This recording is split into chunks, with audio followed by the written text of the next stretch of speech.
Alors les gens disent la guerre, la guerre, la guerre. Et la guerre, personne n'y croyait. Mais le cri le plus réputé, c'est celui qu'on vient de lancer, c'est la guerre.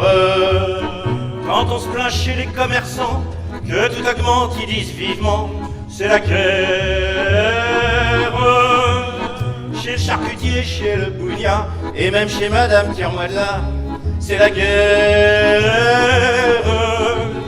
Et la grande cocotte maintenant, au lieu de 15 sous fait 1 franc, c'est la guerre. Et la guerre a été préparée depuis longtemps, hein. Faut pas croire que les politiques ils nous envoient en guerre comme ça, hein. S'il devait y avoir une guerre, ce serait une guerre de race. Et il y avait des chansons pour essayer de préparer les gens à ça. Pour punir leur ignominie, en guettant jusqu'à l'agonie leur sursaut, jusqu'à ce qu'il n'en reste trace, il faut anéantir la race des corbeaux, des corbeaux, des corbeaux.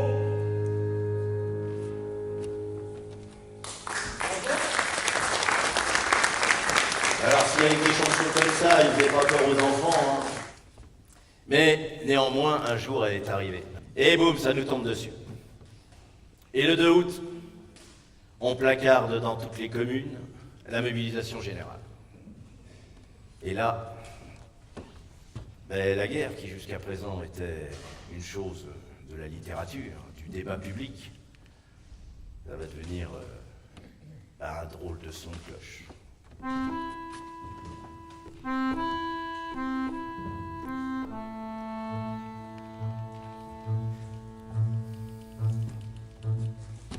Les cloches de chez nous ont sonné pour la guerre et leur coup égrenait comme un lugubre essaim à l'heure où l'ennemi violait notre frontière. Les cloches de chez nous ont sonné le tocsin. 4,5 millions de personnes qui ont été appelées et mobilisées. 4,5 millions pour 8,5 millions en tout, à peu près, pendant la guerre. Rien que du côté français, pareil du côté allemand, et je ne parle pas de ce qui se passait ailleurs dans le monde. Un choc terrible. Mais pour l'instant, tant qu'on n'a pas essuyé le feu, on ne sait pas tellement ce que c'est.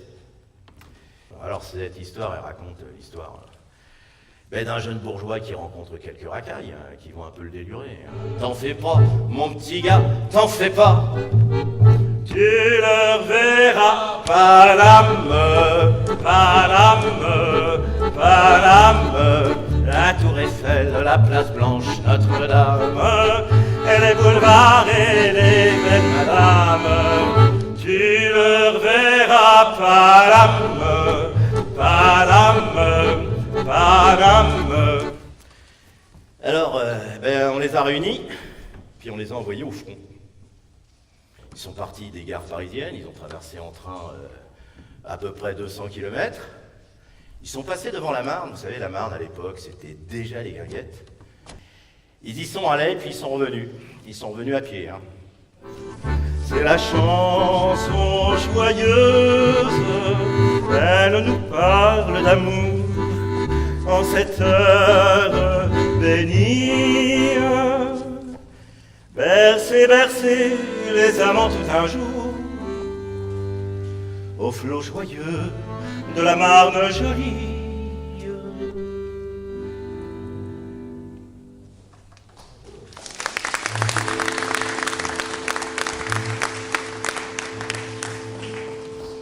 Mais certains jours de la Marne attristée, on vit s'assombrir les jolis flots d'or, car l'ennemi, dans sa folle poussée, jusque chez nous, osa venir encore.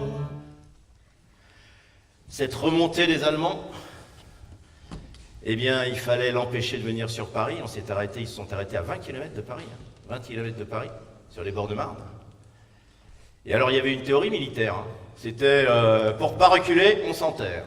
On creuse, on se met dedans et on tient. De là les tranchées.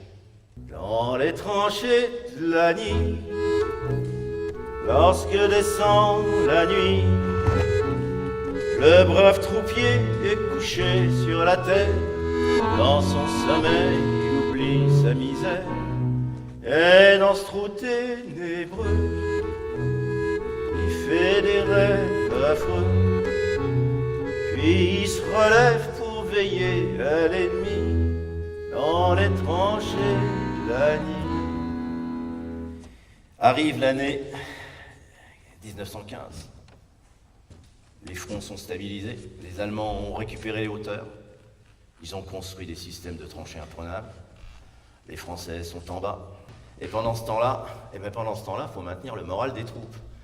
Et pour maintenir le moral, eh bien, de temps en temps, il faut aussi maintenir le moral en chanson. La Madelon, pour nous, n'est pas sévère. Quand on lui prend la taille ou le menton, elle rit, c'est tout le mal qu'elle sait faire. Madelon, Madelon, Madelon. Et pendant ce temps-là, les troupes anglaises débarquent dans la Somme. It's a long way to Tipperary, it's a long way to go. It's a long way to Tipperary, to the sweetest girl I know. Et les tranchées ont continué,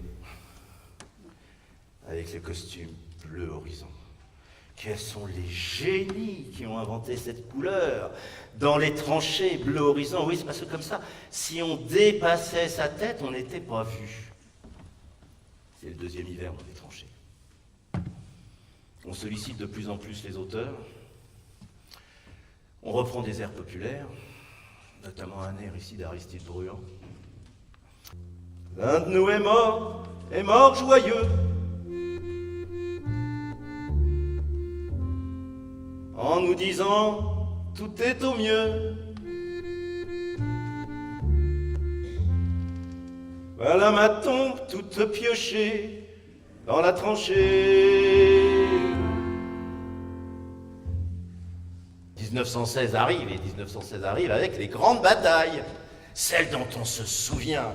Vous savez, la bataille de Verdun, la bataille de la Somme, c'est formidable les grandes batailles. La bataille de Verdun, elle a duré longtemps. Et en termes de victoire, c'est une victoire à la Pyrrhus, hein. On a récupéré que des ruines. Il n'empêche que c'est devenu la bataille la plus héroïquement chantée. Et Verdun, la victorieuse, pousse un cri que porte là-bas les échos des ports de la Meuse. Halte là! On ne passe pas. Alors il y avait un peu dans l'armée française une crise de vocation, hein. Notamment une crise de vocation sur les mitrailleurs. Parce que le mitrailleur dans les tranchées, c'est sûr qu'il est une belle mitrailleuse, hein, mais en même temps, c'est quand même le type qui est le plus visé par les adversaires. Et donc on a eu recours encore à la chanson et à notre génie Théodore Botrel pour essayer de créer des vocations sur les... Quand elle chante à sa manière, taratata, taratata, taratater. Non, attends, on va arrêter là, parce qu'ils chantent pas les gens. Faut chanter avec moi là, hein, ensemble. Taratata, taratata, taratater. Et après il y aura ma petite Mimi, ma mitrailleuse. On répète? Non, on y va? Quand elle chante à sa manière, taratata, taratata, taratater. Ah, que son m'enchante, c'est comme un oiseau qui chante. Le général Nivelle avait décidé de briller.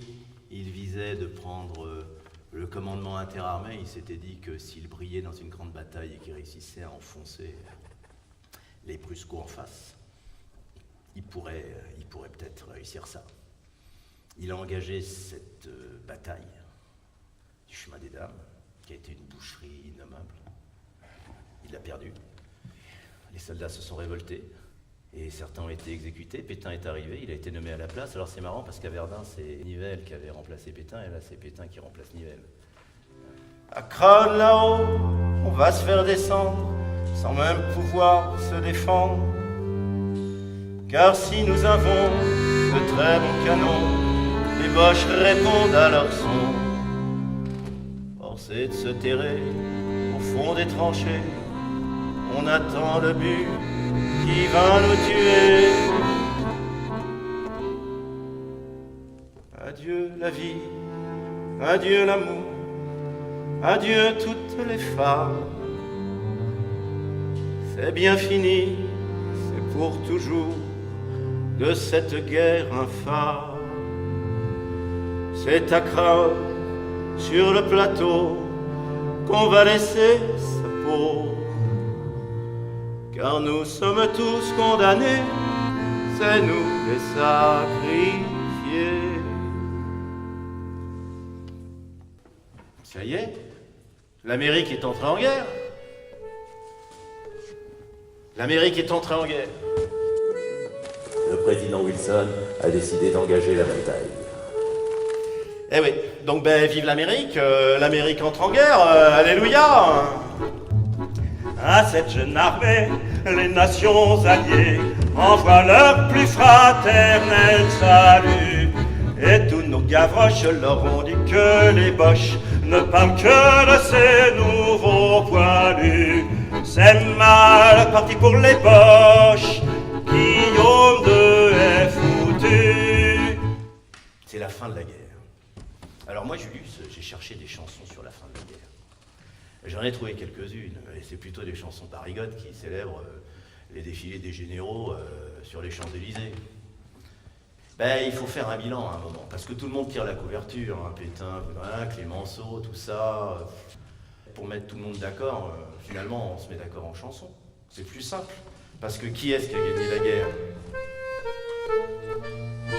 C'est le poilu, soldat de France, qui sans peur marchait au combat, bravant la mort et la souffrance. Le poilu était toujours là, le sac au dos, couvert de terre. Oui, c'est lui qui fit nos succès, c'est lui qui l'a gagné la guerre. Le poilu, le soldat français.